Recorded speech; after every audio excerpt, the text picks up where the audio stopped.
Tamil old புக்கில் பொருள் அறிக சார்ந்து முக்கியமான ஒரு இன்ஃபர்மேஷன் பார்க்க போகிறோம். என்ன அப்படின்னு சொல்லி பார்த்தீங்கன்னா, அதாவது ஒன்பொருள் எண்பொருள். சரிங்களா?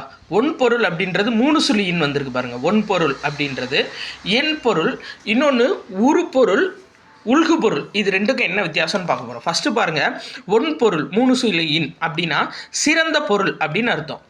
என் பொருள் 3 சுழி இன் அப்படின்னா இயல்பாக கிடைக்கும் பொருள். அப்போ ஒன்பொருள் அப்படின்னா சிறந்த பொருள், என் பொருள் அப்படின்னா இயல்பாக கிடைக்கும் பொருள். அடுத்து இது பாருங்க, உருப்பொருள் அப்படின்னா அரசு உரிமையால் வரும் பொருள் தான் உருப்பொருள் அப்படின்னு திருவள்ளுவர் சொல்லியிருக்காரு. அடுத்து பாருங்க, உள்கு பொருள் அப்படின்னா வரியாக வரும் பொருள். சரிங்களா? உருப்பொருள்னா அரசு உரிமையால் வருவது, உள்கு பொருள் அப்படின்னா வரியாக வரும் பொருள். சரியா? அடுத்து இந்த பாருங்க, ஒன்பொருள் எண்பொருள் இது ரெண்டுக்குமான இலக்கண குறிப்பு என்ன அப்படின்னா பண்புத்தொகை. சரியாப்பா? அது ரொம்ப முக்கியமான இன்ஃபர்மேஷன். ஏன்னா ஒன்மை கூட்டல் பொருள் 3 சுழியின் ஒன்மை கூட்டல் பொருள் அப்படின்னு வரும், எண்மை கூட்டல் பொருள் அப்படின்னு வரும்.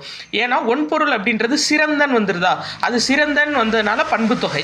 அடுத்து எண் பொருள் அப்படின்றது எண்மை கூட்டல் பொருள் அப்படின்னு வரும், எண்ணக்கூடிய பொருள் அப்படின்னு வரும், இல்லை இயல்பாக கிடைக்கும் பொருள் அப்படின்னு வரும். ஸோ அதனால பண்புத்தொகை.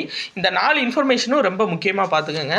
இது வந்து ஓல்டு புக்கு, தமிழ் ஓல்டு புக்கில் இயல் 7ல் திருக்குறளில் இந்த இன்ஃபர்மேஷன் கொடுத்துருக்காங்க. நன்றி.